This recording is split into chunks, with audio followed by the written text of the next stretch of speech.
जिसके बारे में प्रभु ने मुझको डांटा जब मैं वचन तैयार कर रहा था, डांटा।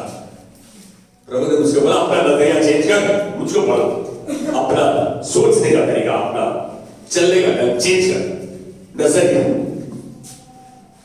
मैं हल्का सा घबराया, मैं बोला प्रभु ऐसा कैसे? तो साफ नजर आया कि मेरी सोच गलत है, आपकी भी गलत है। कई स्थानों में, सब स्थानों में नहीं। जब प्रभु का कहना मानते हैं तो खुश हो जाते हैं। क्या कहते हैं? खुश हो जाते हैं। आज्ञा का पालन करें, किसी भी क्षेत्र में करो, खाली दान भेंट के क्षेत्र में नहीं है, वो मुख्य है। क्योंकि आप देने के द्वारा अपने जीवन को दे रहे हैं। जब 1 रुपया भी भेंट की थैली में डाल दें तो अपना जीवन दे रहे हैं।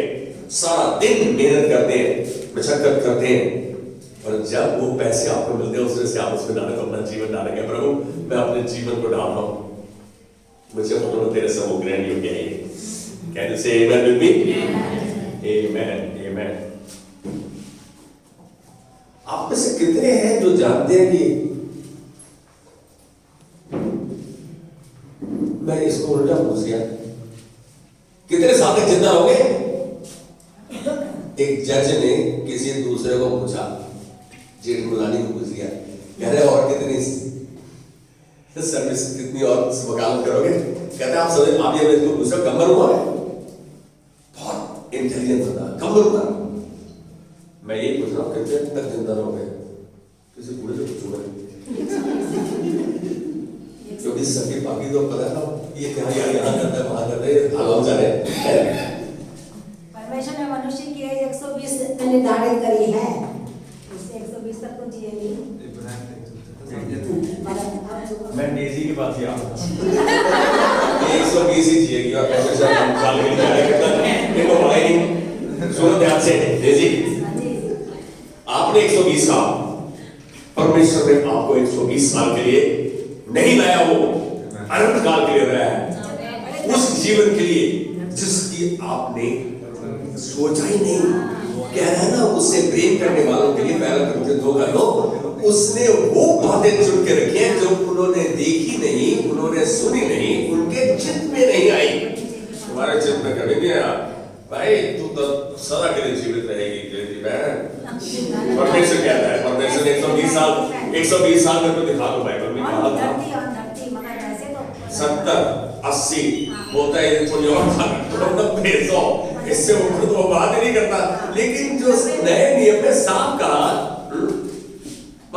बाइबल की शुरुआत में ही परमेश्वर ने कह दिया, हमें समझ में नहीं आया। गनो थोड़ा ध्यान दो बेटा, शुरुआत में प्रभु ने कहा मैं आज जो बात रहा हूं आप सदा के लिए है। क्या है? सदा के लिए। हमें पता है क्या है यार, क्या सदा के लिए, यहाँ पे क्या जीवन है हमारा, क्या कोई जिंदगी है? कोई जिंदगी है हमारी क्या है? पब्बड़ को सही भाई, रोज नई प्रॉब्लम, रोज नया ये तो। अरे भाई एक बात बताओ, प्रभु वचन क्या कह रहा है? जैसा तुम कहोगे वैसा हो जाएगा। तो कहते क्यों नहीं? राजकीय नलायक प्रभु, ठीक है, कितने समझना। पता है क्या, मूर्ख होना कितना अच्छा है। कोई और मूर्ख तो नहीं बोलेगा, महामूर्ख से ऊपर क्या बोलेगा? शोभा हम बुद्धिमान है, बड़ी मुश्किल हो जाती है। उसको प्रोटेक्ट करना, उसको बनाए रखना इस वेरी डिफिकल्ट। लेकिन यदि हम अपनी नजर में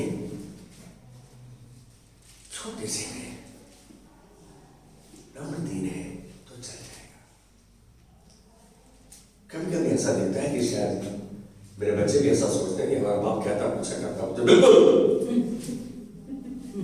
बाप का अर्थ क्या है?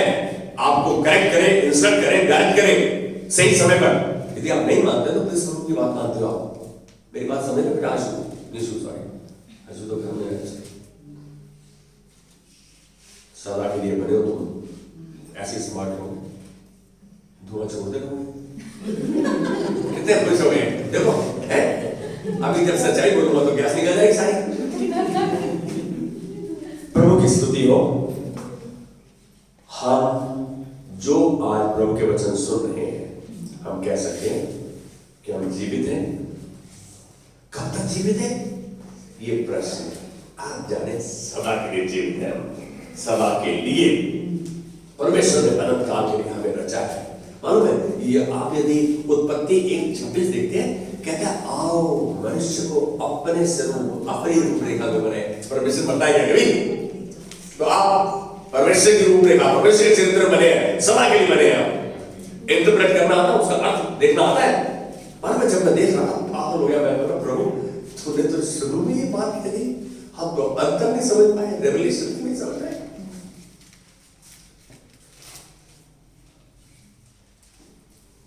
औसतन अब देसी ज्ञान की बात कर रहा हूँ, औसतन आयु 70 वर्ष, अच्छा स्वास्थ्य रहा तो 80 वर्ष, अब स्टेप है तो ऊपर,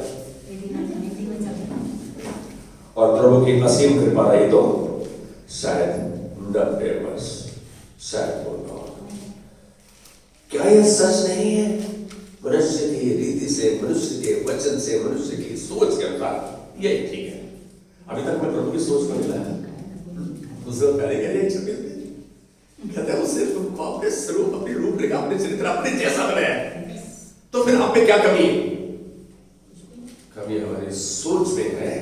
हम प्रभु के हृदय को उसके वचन के अनुसार देख नहीं रहे।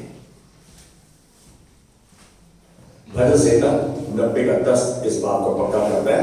हमारी आयु के वर्ष 70 तो होते हैं, और चाहे बल के कारण 80 वर्ष भी हो जाए तो भी उनका घमंड केवल शोक ही शोक है। सारी जिंदगी बस दुखी होते रहते, परेशान होते रहते, बहुत कुछ आता, थोड़ी दुखी हो नहीं है, थोड़ी दुखी हो कमर, थोड़ी दुखी होना आपके भाग में है। सब कुछ व्यर्थ है, व्यर्थ ही व्यर्थ है। ज्यादा आया तो कैसे संभाले, नहीं आया तो कहां से आएगा? अरे भाई दोनों तरफ फंसे पड़े। जिसके बाद ज्यादा आ गया उसको कैसे संभाले और कैसे बढ़ाए? नहीं है तो कैसे आए? गिरिराज 1 करोड़ रुपया आज के बाद शाम को थैला आ जाए, क्या करेगा? बोला जी बस पूछो नहीं, क्या करूंगा, मैं तो पागल हो जाऊंगा, अपने बाकी बाल भी उखाड़ मैं भी उखाड़ूंगा, मेरी बीवी उखाड़ देगी। अरे क्या कर रहे तू? अभी तक तूने तिजोरी नहीं बनवाई, अरे कैसा बन रहा है तू? क्योंकि हम तैयारी नहीं करते ऐसी चीज की, नहीं तैयारी।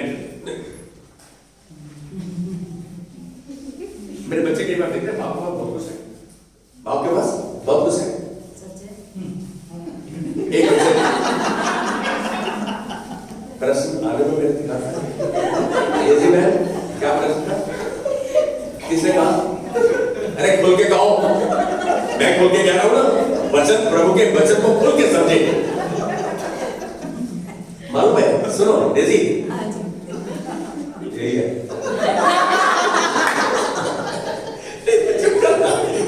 अब सुना ध्यान से। एक बच्चे ने पूछे आपके पास बहुत कुछ है? उनको कहता कि दूसरे को बहुत देता ही ओ भाई, जिस समय जरूरत है तभी तो दूंगा। बेटा जब ज्यादा पैसे दे दे पापा ना, तो वापस कर दे पापा, नहीं मुझे 200 चाहिए, 500 चाहिए, कहते हो चुपचाप खर्च करके जेब में डाल दे, देते ही नहीं। ऐसा नहीं है, तेरा बाप बहुत वेरी गुड। आज एक बात बोलो, एक बात आज बात बोल के सुन लो। बच्चों को ऐसे तैयार करो कि वो सही रूप से तैयार हो, जब उन्हें जरूरत है तभी उनकी जरूरत भी है। जरूरत से पहले यदि पूरी कर लोगे तो वो शौकाश हो जाएंगे, अपने दायरे से बाहर निकल जाएंगे। नहीं, उनको नियंत्रण में रखने के लिए जरूरी है। उन्हें नहीं मालूम आप कितनी मेहनत करते हैं, कैसे मशक्कत करते हैं, कैसे आपके पास पैसा आता है, नहीं मालूम उनको। मैं देख रहा हूं कि जो वर्ष जीवन के हमें प्रभु देता है वो जल्दी कर जाते हैं, जल्दी कर जाते हैं। मैं अभी भी अपने आप को देखता हूँ 17-18 साल का, तो कैसे सोचता हूँ।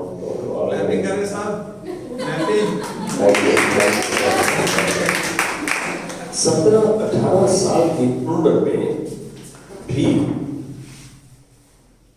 हाथ में कुछ नहीं था, लेकिन परमेश्वर ने बहुत कुछ दिया। अब देख रहा हूं हमने पहचाने नहीं उस समय। आज परमेश्वर ने कौन से दान आपको बख्शे हैं, हल्का सा ध्यान करो, उसके लिए धन्यवाद दो। जैसा कहोगे वैसा हो जाएगा। परमेश्वर को धन्यवाद का बलिदान आता है किसने कहा था? दाऊद ने। नहीं, आज दाऊद ने तो बहुत कुछ का सारा याद नहीं है। दाऊद वो बोल जो मेरे लायक है। देखो सच बात है। धन्यवाद के बलिदान के धन्य परमेश्वर का वचन भजन संहिता 50:14-15 कहता है परमेश्वर को धन्यवाद ही का बलिदान चढ़ा। इसके साथ आयत जो जुड़ी हुई है ना 14 में कहता है परम प्रधान के लिए अपनी मददें पूरी कर, जो वादा किया है, जो उसने तेरे को आदेश निर्देश दिया है उसको पूरा कर। परम प्रधान के लिए कहता है फिर संकट के दिन में मुझे पुकार, मैं तुझे सुनाऊंगा 50-15 में और तू मेरी महिमा करने पाएगा। पहले हम उसके बात का पालन तो करें। कोई बात नहीं,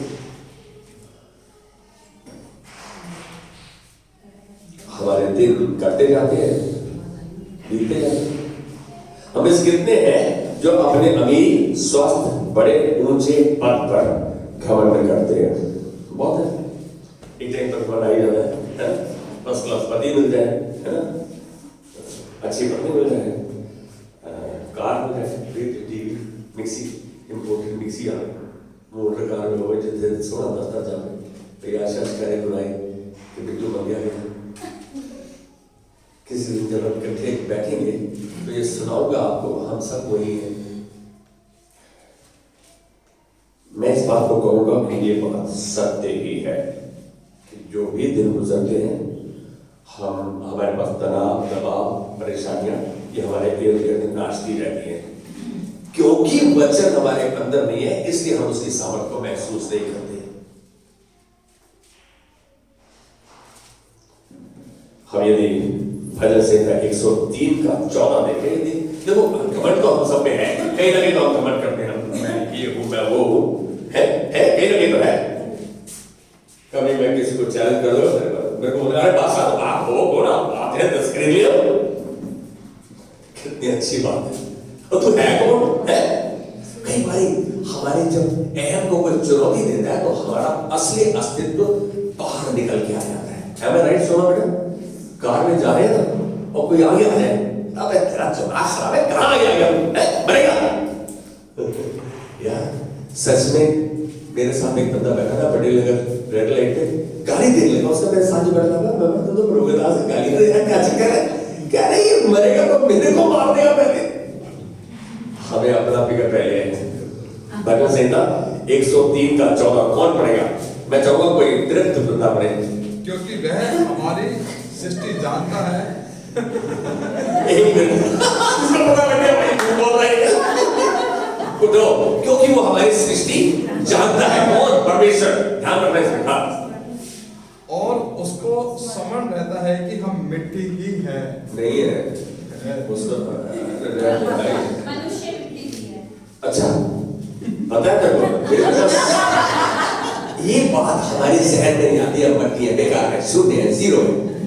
हम तो समझा साढ़े पाने कोई जम के दे देखे हमारे जैसा कोई हो तो सही है, उन्हें जिप पर कर मांगे। सच जानो, यदि ये बात परमेश्वर ने कही, दाऊद ने कही, मैंने सीधा 103:14 में कह रहा है क्योंकि परमेश्वर हमारी सृष्टि को जानता है और उसको स्मरण रहता है कि मनुष्य मट्टी ही है। आपके पास क्या है, आप क्या कर सकते हो, क्या काबिलियत है, क्या धन आपके पास है? परमेश्वर के विचार के अनुसार इस बात को अपने हृदय की गहराई तक करो। जब तूने कहा तो सच्चाई तो यही है, मनुष्य मट्टी ही है। हम लोग पछतावा और पछतावा और हम छोटे कब होते हैं जब हम शमशान घाट या कब्रिस्तान में जाते हैं। इतने बोले तक जितानी बिल्कुल ठीक से चलाए साढ़ा क्यों है वही बात चिंता अपनी रहती है। अरे तुमको अनंत काल के लिए सदा के लिए परमेश्वर ने बनाया है। ये बात क्यों नहीं हमारे अंदर जाती? वो सब देखते हैं मर गया यार, उसको मरी हुई फिर कौन हो जाए बुला जैसा कहोगे वैसा हो जाएगा है। हम कहते हैं अरे खा तो गया पता नहीं क्या होगा। तो किस पे विश्वास कर रहे हो? आपके मुख के शब्द कहाँ हैं? आपके मुख के शब्द परमेश्वर के वचन के संतुलन में होने चाहिए, बिल्कुल उसके साथ मेल खाते होने चाहिए। क्या है? दिन में एक दिन के अपने मुख के शब्दों को एक बार आंखों जांचो, कितने नकारात्मक रवैये से हम चलते हैं।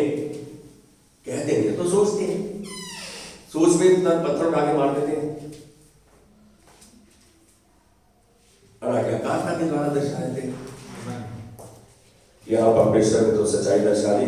प्रभु हमारी मदद कर इस सच्चाई को अपने हृदय की गहराई तक लेने में कि हम मट्टी के हैं, हमको किसी बात पे घमंड ना हो। जो कुछ तू देता है हमको एक भंडारी बना के देना, ताकि हम तेरे भंडार के विस्तृत करने वाले हो, उसका उचित यूज करने वाले, इस्तेमाल करने वाले हो। लेकिन सच तो यही है, कहता है वो दूसरों को समझते नहीं, उन्हें तुच्छ जानता है।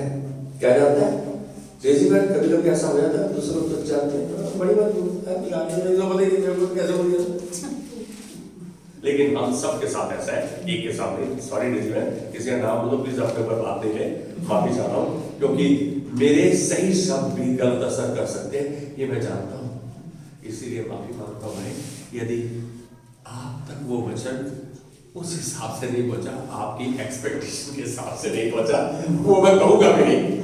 परमेश्वर की एक्सपेक्टेशन, परमेश्वर की जो एक्सपेक्टेशन हमसे उस हिसाब से रहना चाहिए। इस वचन के अनुसार परमेश्वर की दृष्टि में आप शून्य ही है, जीरो है। आप जितना भी अपने बारे में घमंड कर ले, क्योंकि परमेश्वर के साथ लगातार जुड़े नहीं रहते और ना ही उसके कहे पर चलते, इसलिए उसको पता था दाऊद ने कितना कुछ मांगा भजन में, मालूम? ध्यान से देखो कितने प्रकाशन के ऊपर प्रकाशन। तो सब चीज जो उसने गलत समझी की उस पर चला, लेकिन परमेश्वर ने क्योंकि उसको अपने हृदय का व्यक्ति ठहराया था, इसलिए उसने उसको प्रकाशन दिए, और आज वो प्रकाशन हमारे लिए प्रकाश है। कितनी बड़ी बात है। इसलिए हमारी परिस्थिति ऐसी ही है, लेकिन परमेश्वर ने हमें ऐसा महसूस करने के लिए नहीं बनाया कि हम यही महसूस करते रहे, वो मैं तो मिट्टी हूं, तो कुछ नहीं, मैं तो जीरो। अरे नहीं भाई, उसने आपको क्या बनाया है आप जानते हो, कि उससे बढ़ के काम करो। इसलिए बनाया है, इसलिए बनाया कि आप, उसने यीशु ने कहा ना, तो मुझसे बड़े बड़े काम करोगे, मेरे से भी बढ़कर चंगाई और चमत्कार। वो तभी हुआ जब हम उसके वचन के संतुलन में रहेंगे, उसके कहे को जानेंगे, उसके कहे को समझेंगे, कहे को मानेंगे। कैसा लगता है तेरा बेटा बना कर मैं कहूँगा नीलम बोला, एक मारे उसकी बुद्धि में, उसके मुलायम सिंह यादव बना दो इसका। उस समय जब आप ऐसा देखो तो जरूर कहो, जरूरत है। यदि छोटा है आपसे दिखा तो उसका बढ़ गया तो उसने हाथ नहीं उठाओ, अच्छा नहीं। उन्हें अनुशासित करना अच्छा है। बच्चे अनुशासित किए जाएंगे तो एक समय आएगा। मैं आज आपको एक छोटा सा उदाहरण दे रहा हूँ। 5 बच्चों को पढ़ा रहा था, प्लीज 5 बच्चों को पढ़ा रहा था रात के 7:30 से 12 तक, जिसमें मेरी बेटी भी शामिल थी। फ्री पढ़ा रहा था, मतलब अपने बच्चे थे, मेरे सीए का बेटा था, मेरे साले का बेटा था, सभी पढ़ा रहा था उनको। तो उनको बोल दिया भाई ये करो, जितने मैथ्स के फॉर्मूले हैं कल 25-25 बार लिखोगे। वो सीए का बेटा क्या बोला, इतनी बात मत लेना, पागल हो जाओगे। क्योंकि सीए पैसा भी ले रहा था, 1000 रुपए 1 घंटा लेता तो कोई मुंह नहीं खोलता होगा, क्योंकि पैसे नहीं ले रहा, नहीं पढ़ा था। मेरी बेटी को हम नहीं लिखेंगे, 2 ने कुछ नहीं कहा। जब अपना बच्चा बोल देना तो आपसे को नहीं बचता, दूसरे का बच्चा बोल दो उसको सही भाई क्या करो। मालूम मैंने जब वो चले गए, अपनी बेटी को बोला ये कैसे एक्शन था तुम्हारा, क्या किया तुमने, इतनी बार कैसे लिख गया। मैं बोला तू 50 बार लिखेगी, उन्होंने 25 बार, 50 बार, और नहीं लिखे तो बैठना नहीं हमें, समझ में आता है।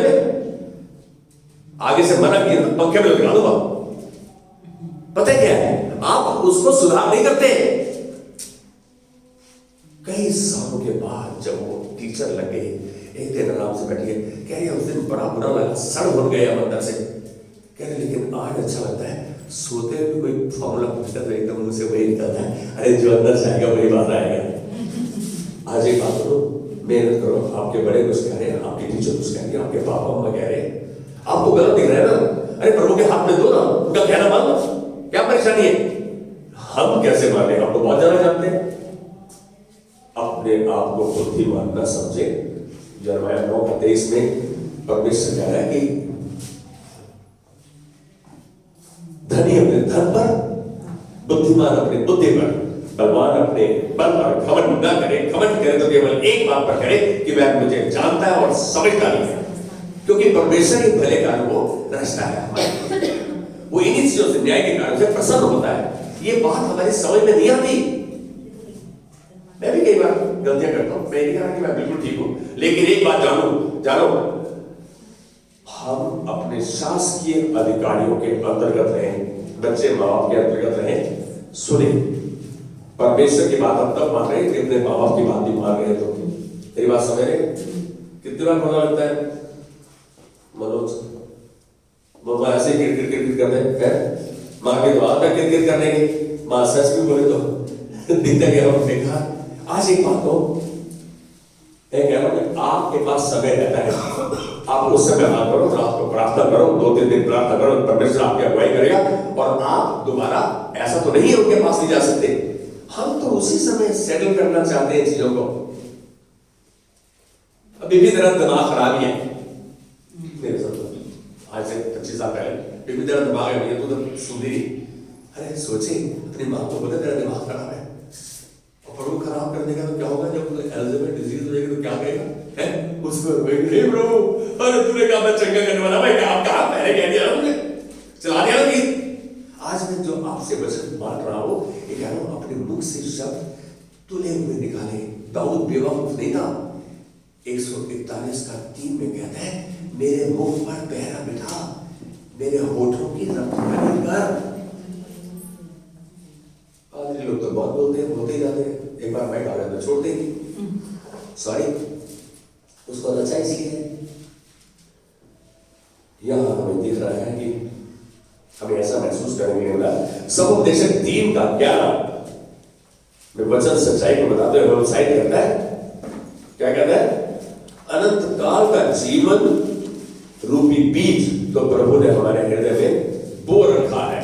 मेरी बात को समझ रहे? 3:11, अनंत काल का जीवन रूपी बीज तो उसने हमारे जीवनों में बो रखा है। शोभा को पढ़ने में 3:11 क्या क्या? उसने सब कुछ ऐसा बनाया कि अपने अपने समय पर वे सुंदर होते हैं। हाँ।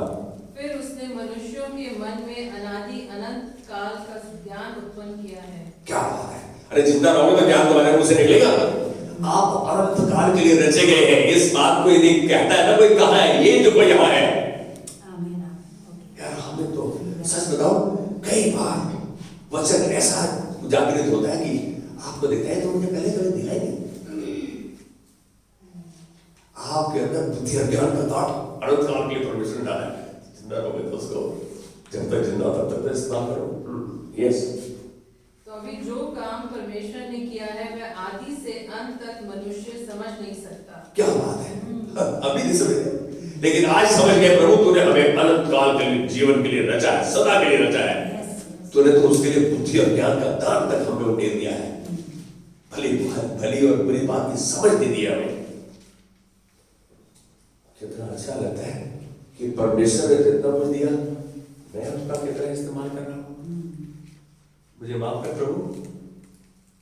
जो दाऊद ने कहा, वही आज बात मैं कह रहा हूं कि मेरे मुख पर पहरा बिठा, मेरे होठों की रखवाली कर, होने दे कि मैं जो जानूं समझूं, उसको मेरे हृदय की गहराई तक जानते, मैं उसको जीवन में लागू करना चाहूं, ताकि तेरी महिमा का पात्र बना। धन्यवाद प्रभु, तूने तो ऐसा ही कर दिया। क्या ना, मैंने ऐसा कर दिया है।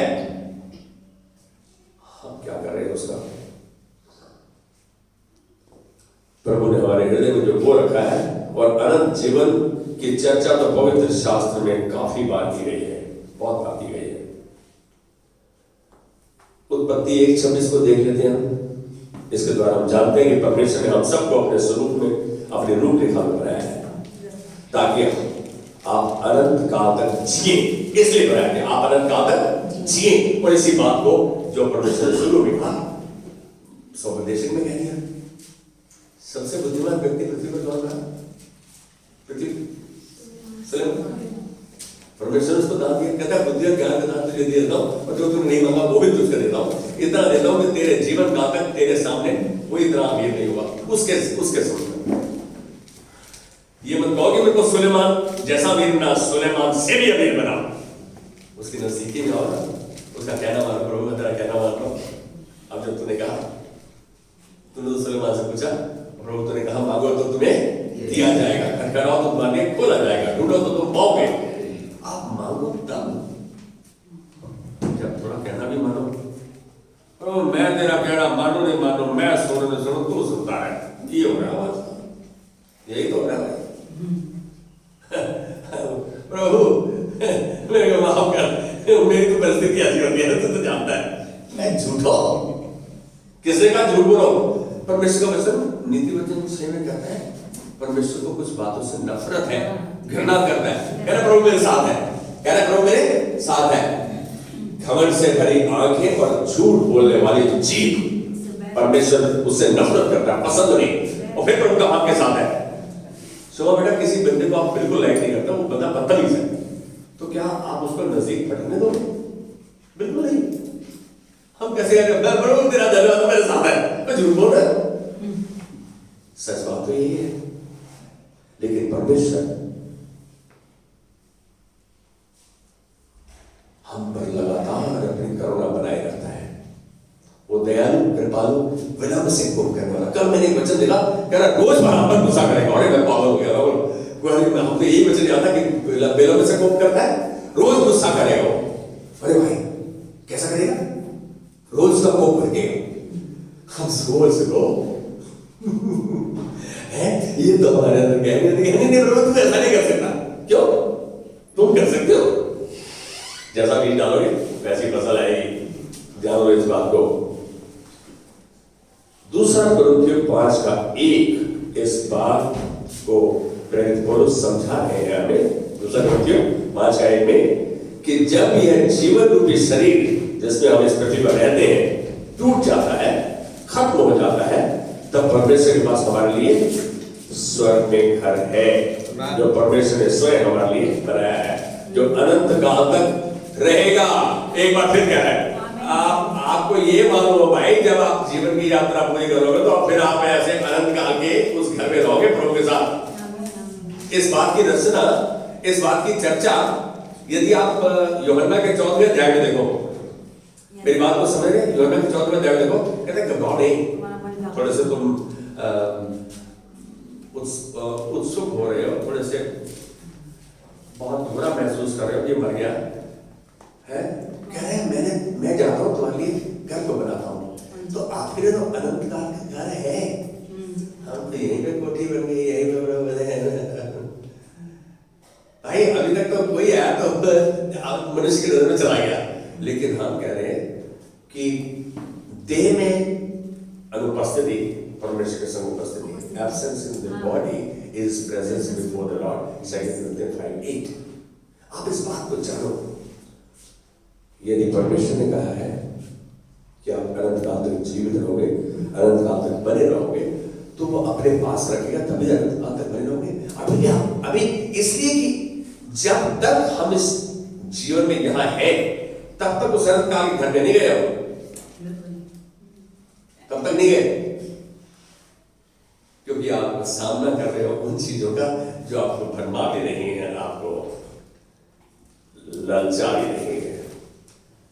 जब इस सच्चाई को पूरी तरह समझ लेते हैं कि यहाँ पृथ्वी पर जीवन के बाद भी जीवन है, यहाँ पृथ्वी पर जीवन के बाद भी जीवन है, तब आपके जीने का तौर तरीका अलग हो जाता है। फिर आप मरने की नहीं सोचते, फिर बीमार हो गए तो आप ये जा रहे हो, अब क्या होगा, अरे ये क्या करेंगे? बिल्कुल नहीं। तो आप अनंत काल के जीवन की रोशनी में जीना शुरू कर देते हो। जब आप सच्चाई को जान जाते हो तो अनंत काल के जीवन की रोशनी में जीने का आप तरीके को उसको अपना लेते हो। प्रेरित पौलुस ने इसे अपने जीवन से हमें अवगत कराया, और इस बात को हम फिलिपियों 3:5-8 में नोट करो इसको। फिलिपियों 3:5 से 8 में देख सकते हैं, या देखते हैं कि कैसे पौलुस का नजरिया बदला। पौलुस भी तो आपके और मेरी तरह था, उसका नजरिया बदल गया। हमारा नजरिया क्यों नहीं बदला? क्योंकि हम वो सच्चाई को अपने हृदय की गहराई तक नहीं जाने देते, आज जाने देंगे। प्रभु तूने सच्चाई को हमारे लिए दर्शाया, हम इस सच्चाई को थामोगे, इसी में चलेंगे। इब्रानियों 13:14 पाठ वचन कहता है कि यहाँ हमारा कोई स्थायी नगर नहीं है, कोई स्थायी घर नहीं है हमारा यहाँ पे, जहां जो मुझे मेरा ही आपका है। देव हमारा स्थायी घर है कोई यहाँ पे है? वेरी गुड, कहना नहीं हाल में है। कितनी सच बात है। आपको मालूम है एक घर में कोई आए और चला जाए, आए चला जाए, आए चला जाए, उसको क्या कहते हैं? सराय। क्या कहते हैं? कहते हैं कि आते जाते रहते हैं लोग, देव का पापा आया, देव का दादा आया, देव का परदादा आया, सारे आए जाते हैं। वो स्थायी कहाँ हो गया? स्थायी तो होता है, सच में यहाँ नहीं है वो स्थायी घर। यीशु ने बताया जो 14वें अध्याय में उसने इसकी चर्चा की है। हम इस बात को थोड़ा सा ध्यान से समझें। मैं कह रहा हूँ बिल्कुल ठीक बात है। हमें जो दिख रहा है असलियत जो दिख रहा है वो है नहीं, जो है वो दिखता नहीं। कह रहे जब हमारी कोई अस्थायी नगर नहीं है, वरन हम एक आने वाले नगर की खोज में है जो स्वर्ग में है। आने वाले नगर की खोज में जहां हम हमेशा प्रभु के साथ रहेंगे। इस सच को प्रभु यीशु ने यूहन्ना 4वें अध्याय में पक्का किया। आपका और मेरे लिए यह जानना आवश्यक है कि मेरे लिए पक्का घर, फर्स्ट क्लास आलीशान घर प्रभु ने बनाया है। कहता है मैं वहां जाता हूं, तुम्हारे लिए घर तैयार करता हूं, जहां मैं रहूं वहां तुम भी रहो। ऐसी चर्चा की है उसने। सच बात है। उसने रोते बाबू तू चला गया है? सच बात है। ऐसे हमारा रोना धोना क्यों होता है? जब हम रोते धोते उसके लिए नहीं है भाई, कुछ आज आता जी, सारा राशन में आता है, सारी चीजें में आता है, कभी कभी की चोरी में भी आता है, रसगुल्ला में भी आता है। हम अपने सब साधन को रो रहे हैं।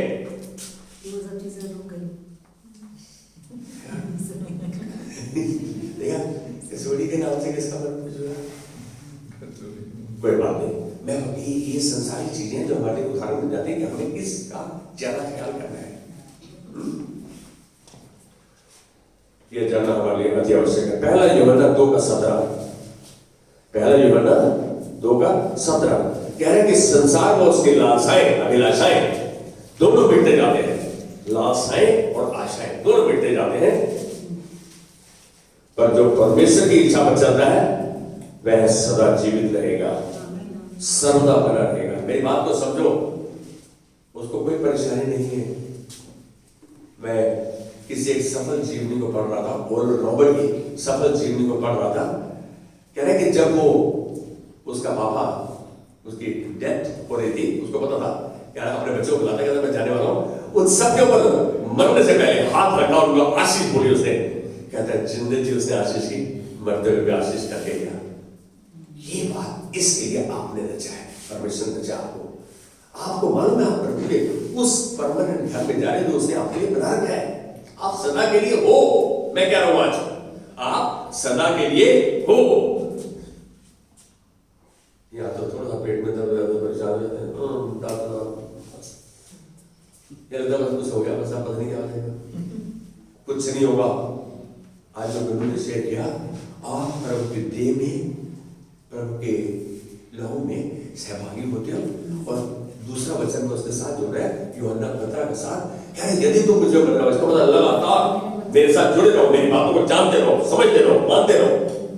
यदि तुम मुझमें बने रहो, मेरी बातें तुम्हें बनी रहे, तो जो चाहे तुम्हारे हो जाएगा।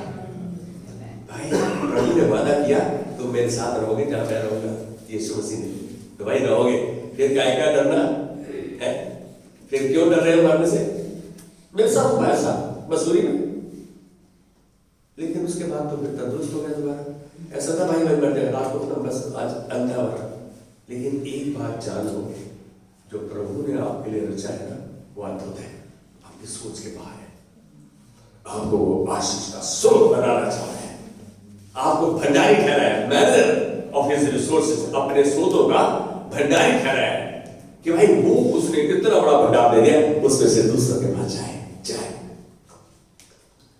या तो मेरे पास ही रहे, कोई ज्योति ताला मार के रख, किसी को दिख रहा जाए लॉकर ना बोल। एक बात कह दूं, अंशु मेरी तरफ देखो, एक बार बच्चे ने कहा पैसे चाहिए, मैं पैसे नहीं। अंशु ने लॉकर खोल दे, देख लिया मेरे को, अब इसको शायद याद है याद, इसे लॉकर खोल दे, कहते हैं 100 की गड्डियां तो बढ़िया हो भाई, क्योंकि मैं कभी खोल रहा तो हल्का सा देख लेते हैं। बहुत बचपन की बात है, मतलब शी वाज वेरी यंग, शायद 12 साल की, 13 साल की। बुरा लगा, मैं बोला कैसे कितने चाबियां मारते रहते हैं, देखते रहते हैं, एंड नालायक से, अगर तुम्हारे लिए नहीं है, किसके लिए? एक बार बोलो, मेरी बड़ी बेटी ने कहा, जब मैं बोल रहा कि आपका बहुत कुछ करना है, तो उसने सोचा कि पापा मैं पूछेगा, बोला अब प्रश्न, बोला किसे कहा ये? अब उसका एकदम था, मैं इसे कहा, अब उसे पता ही नहीं क्या है। लोग कह देंगे डोंट, उस इंफॉर्मेशन के ऊपर नहीं दो। कोई आपके बारे में क्या कह रहा है वो सच है, जो आप जानते हो वो सच है। अरे जो आपके पास है वो सच है, यीशु मसीह का वचन वही सच है, उसी को थामे रहो, उसी पे चलो, वो सब कुछ करेगा आपके लिए। लेकिन हम बने तो नहीं, यदि तुम मुझमें बने रहो, मेरी बातें तुम में बन रहे, तो जो चाहो तुम्हारे लिए हो जाएगा। यीशु मसीह के मुख के वचन हम गाते हैं, यीशु तेरा नाम सबसे ऊंचा है। प्रभु तेरा नाम तो ऊंचा है, लेकिन मैं तेरी बात नहीं मानूंगा, करवा अपने वकील। तो भाई थोड़ा ठीक करो अपने आप को, उसका वचन नाम ऊंचा है, लेकिन वचन सबसे उससे भी ऊंचा है, उसको थामे रहे, उसका वचन। उसने कहा, उस बाइबल बोलती है कि उसने अपने महान नाम से भी अपने वचन को ज्यादा महत्व दिया। आज हम किसको महत्व दे रहे हैं? मेरे दोस्त ने कर दिया, मेरे फ्रेंड ने कर दिया, मेरी बहन ने कर दिया, मेरे भाई ने कर दिया, मेरे बाबा ने कर दिया। तो भाई इसने क्या कहा, किसी ऐसी परिस्थिति में फंस जाओ जो आपके संभालने की नहीं है, तो आ जाओ अपने घुटनों पे, क्या प्रभु तू होता तो क्या करता। उसके वचन में देखो, आपकी हर समस्या का हल इस वचन में है। हम पता क्या, हम समझदार बंदों को, इंटेलिजेंट बंदों को, दूसरे बंदों को बोल बोल के बताते हैं, लेकिन हम ये भूल जाते हैं कि मेरे पास अटूट समाधान है, उससे ऊंचा समाधान कोई नहीं। आप लकी हो, आपके पास ऐसी तिजोरी है, चलो खोजो, समझो। मालूम है, जब प्रभु ने मुझको बोला तेरा विचार क्या है, तू भी तो ये बात करता है मरने के बारे में, अपने विचार को, अपनी सोच को बदल। हम मरेंगे नहीं भाई, हम सदा के लिए जीवित रहेंगे। परमेश्वर ने हमें इसीलिए रचा है। प्रभु आज से यदि मैंने इस सच्चाई को अपने अंदर नहीं लिया, अब मैं इस सच्चाई को अपने अंदर सिजोए रखूंगा। जैसा दाऊद कहता है, Thy word have I hidden in my heart that I may not sin against thee। तेरा वचन मैंने अपने हृदय में सिजो लिया कि मैं तेरे विरुद्ध पाप ना करूं। हम तो खूब पाप करते हैं। अरे समझती क्या आपने आपको बढ़िया है, ठीक कर देंगे इसको। ज्यादातर सास और बहू का झगड़ा चलता रहता है, चाहे वो मसीह हो या गैर मसीह हो। लेकिन एक बात बोलो, आपके पास इस जीवन में मौका है उनकी बात मानने को, उनकी सेवा करने का। यार कितने साल, एक बात बोलो, मेरे को किसी ने कहा आप कहीं जाते हो क्या एक्सपेक्ट करते हो? मैं बोला मेरी बड़ी सेवा हो, आदर हो। तो गोल्डन रूल क्या है बेटा? लूका 6:31 क्या कहता है? जैसा तुम दूसरों से चाहते हो वैसा उनके साथ करो, उनका आदर करो, मुस्कान दो उनको। ये बहन, इसका नाम है नीलम। मैं आजादपुर में फ्रूट लेने गया, वहां टक्कर गई क्या था। अरे बड़ा खुश हुआ मैं, बहन कैसे, पता है क्या है, हमको प्रभु कई स्थानों में मिलेगा, लेकिन क्या उस समय हम मुस्कुरा के एक दूसरे से मिल रहे हैं?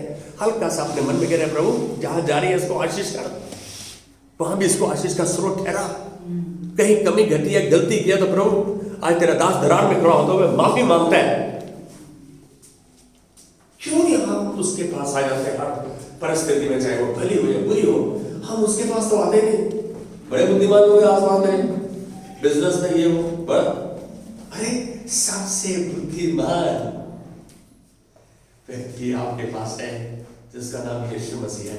तो ये बाइबल उसका वचन है।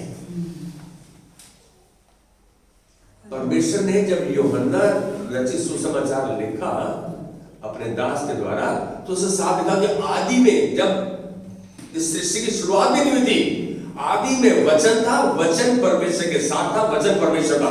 वो यीशु मसीह की बात कर रहा है, कहता है उसके बाद में उसे ध्यान करा, वचन देहधारी को उसने हमारे मध्य में डेरा किया, जितनों ने उसको ग्रहण किया उसने उन्हें परमेश्वर की संतान होने का अधिकार दिया। आज एक बात बोलो, टेलीफोन आया किसका, पासा आपके चर्च पेंटेकोस्टल है, इवेंजलिकल है, ये होगा। मैं बोला भाई वचन पर आधारित है, डिनोमिनेशन से क्या लेना देना है? क्या मैं वचन को जानता हूँ, समझता हूँ? आजकल क्रिसमस आ रहा है, शोभा बेटा क्रिसमस आ रहा है, सेंटा क्लॉज देख सकता हूँ हमारे साइड को तो सेंटा क्लॉज बुलाएंगे, वो कहते हैं फादर को ये ड्रेस पहन के आएंगे। मैं बोला उसको बोला सेंटा क्लॉज का बाइबल में मेरे को रेफरेंस दिखा दे। 350 साल पहले अमेरिका में एक बुड्ढे को दाढ़ी लगा के डाल दिया और उनकी खूब सेल मार्केटिंग का पॉइंट बन गया, वो पता ही नहीं। आज एक बात बोलो, कहीं अटक जाते हो रीति रिवाज बंधन में, पूछो प्रभु क्या तेरा वचन ऐसा कहता है? आपके पास तो गूगल बाबा है, आजकल सब कुछ छाट सकते हो, आप देख सकते हो। पास्टर को परेशान करो, अपने लीडर को परेशान करो, क्यों नहीं पूछते? अरे एक्सिस बैंक का वाइस प्रेसिडेंट पास्टर ये आपका 800 होता है, ये होता है, वो होता है। मैं बोला बेटा बाइबल में देख है तो हाँ है, नहीं तो ना है। मैं क्यों झगड़ा करूं, क्यों बहस करूं उससे? पता है क्या, आपके पास समाधान है, और वो समाधान है यीशु मसीह, उसका वचन। Can you say amen with me? भजन संहिता 31 का ज्ञान देखो जरा, भजन संहिता मैं आखिरी में पहुंच रहा हूँ, सॉरी यदि कभी आपको देखे कि मैं तो यार थोड़ा पास में जा देंगे लिया भाई, नोट ज्यादा मिलो कभी तो हो गए क्या, और नहीं है, बस खत्म हो गए। हाँ, परमेश्वर की युक्ति, परमेश्वर की योजना सदा स्थिर रहेगी, इसका मतलब उसका वचन हमेशा स्थिर रहेगा, और उसके मकसद पीढ़ी दर पीढ़ी तक बने रहेंगे। जो कुछ उसने हमारे लिए कहा है, जो कुछ इंस्ट्रक्शन डायरेक्शन उसने हमारी दी है, वो सदा तक बनी रहेगी। सच में 2 कुरिन्थियों 5:6 का दूसरा पाठ कहता है, जब हम देव में रहते हैं तब तक हम उस घर से अलग हैं। 2 कुरिन्थियों 5:6 का भी पाठ कहता है, जब तक हम देव में रहते हैं तो हम उस घर से जो परमेश्वर यीशु ने हमारे तैयार किया है उससे अलग है, उससे अलग है, जो यीशु ने हमारे स्वर्ग में बनाया है। प्रभु के साथ अनंत काल का जीवन कैसा होगा, ये एक प्रश्नवाचक चिन्ह है। क्या पासा स्वर्ग कैसा होता है, मैं देखना चाहेगा, चला दिखाता हूँ, अरे मरना पड़ेगा, बस आप हो, मैं बाद में आऊंगा, कोई बात नहीं। मैं समझता हूँ स्वर्ग का दर्शन यहीं बैठे देखना कि स्वर्ग और नरक शैतान ये रियल है, सच में है। आप इस बात को जानो, आपके हाथ में जो औजार उसने दिया है अपना वचन, इससे आप सब बातों पर विजय पा सकते हो, जयवंत हो सकते हो। मालूम है प्रभु के साथ अनंत काल का जीवन कैसा होगा? सच जानो, प्रभु की चमत्कारी महानता के बारे में सच सोच पाना हमारे लिए मुश्किल है, हमारी सोच के बाहर है। हमें बोले उनको सब कुछ आता, मैं सब कुछ आता हूँ, प्लीज सॉरी पास्टर सब कुछ नहीं जानता, लेकिन एक चीज जरूर है, आपके साथ जब बांटता हूँ, जब मैं उस पर मनन करता हूँ, तो प्रभु नई सच्चाई को उभारता है। जो कुछ प्रभु देता है हम उसको संभाले, उसका उस पर अनुकरण करें, वो हमारी अगुवाई करेगा। जब हम उसका पालन करते, जब पालन नहीं करते तो आप आशा नहीं करो, don't expect when you don't ओबे। परमेश्वर के वचन का आज्ञाकारिता अनिवार्य है, ये समझ जरूरी है। पहला कोरिन्थियों 2:9 में पढ़े, किसी भी मनुष्य, पहला कोरिन्थियों 2:9 कहता है, किसी भी मनुष्य ने न देखा न सुना न ही उसके चित्त में आया कि कैसी अद्भुत बातें, कैसे अद्भुत चीजें उसने अपने प्रेम करने वालों के लिए रखी है। परमेश्वर रखी है, हमको घमंड नहीं है इन बातों का कि उसने वो चीजें रखी हैं, हम तो छोटी छोटी चीजों के ऊपर बना रहे हैं। हम उस अनंत काल के जीवन को, उन चीजों के लिए जो हमारी सोच में नहीं है, समझ में नहीं है, हमें देखनी, वो प्रभु हमको दर्शाना चाह रहा है। मैं एक बात कहूंगा, जब आप अपने अनंत काल के उस घर में पहुंचोगे तो यीशु आपका स्वागत करते हुए कहेंगे, आओ मेरे पिता के आशीषित बच्चे, अपने मिरास लो। वह राजा जो सृष्टि के रचने से पहले आपके लिए, जो वो राज्य जो आपके सृष्टि के रचने पहले उसने तैयार किया, वो राज्य वहां पर मैं कहूँगा आज धन्यवाद दे प्रभु को कि प्रभु आज जिस सच्चाई का मुझे ज्ञान हुआ है मैं उसको थामे रहूंगा। मैं तेरे वचन का सहारा लेते हुए अपने जीवन को जीऊंगा। यदि कहीं गलत रहा हूं तो उसके लिए आप प्रभु हमें माफ कर। खड़े होकर प्रभु धन्यवाद देते हैं आज के सुंदर दिन के लिए, इस सुबह के लिए, इस अवसर के लिए, तेरे वचन के लिए जो आज तूने हमें दर्शा दिया कि तुम सदा के लिए बने हो। धन्यवाद प्रभु। आज हम अपने आप को अपनी सूझबूझ में, अपनी समझ में समर्पित करते हैं, अपने परिवार को समर्पित करते हैं, इनको तेरे हाथ में देते हैं, तेरे अनुग्रह को प्रकट करते हैं जो हमारे हर परिस्थिति के लिए पर्याप्त है। हमारी मदद करके हम तेरी सच्चाई को अपने हृदय के गहराई में संजो के रखें, ताकि उचित समय पर वो सच्चाई हमारी अगुवाई करे, हमें खुलासा करे, हमें छुटकारा दे। आज तेरे अनुग्रह को ग्रहण करते हैं। आज इस छोटे को, इस मेरे परिवार को, जो अपने अपने परिवार को संबोधित करते हैं, इनको यीशु नाम में आशीष करते हैं, इनको स्वर्ण शक्ति देते हैं प्रभु। जो तेरे वचन को पढ़े, सुने, समझे, उसको अपने हृदय में संभाल के रखें। धन्यवाद प्रभु इस दान के लिए। हम इसे विश्वास में ग्रहण करते हुए धन्यवाद के लिए चढ़ाते हैं। आदर, महिमा, प्रशंसा तुझको देते हैं यीशु मसीह के नाम में। Amen. Amen. God bless you. Have a wonderful day, wonderful week. आपके लिए कुछ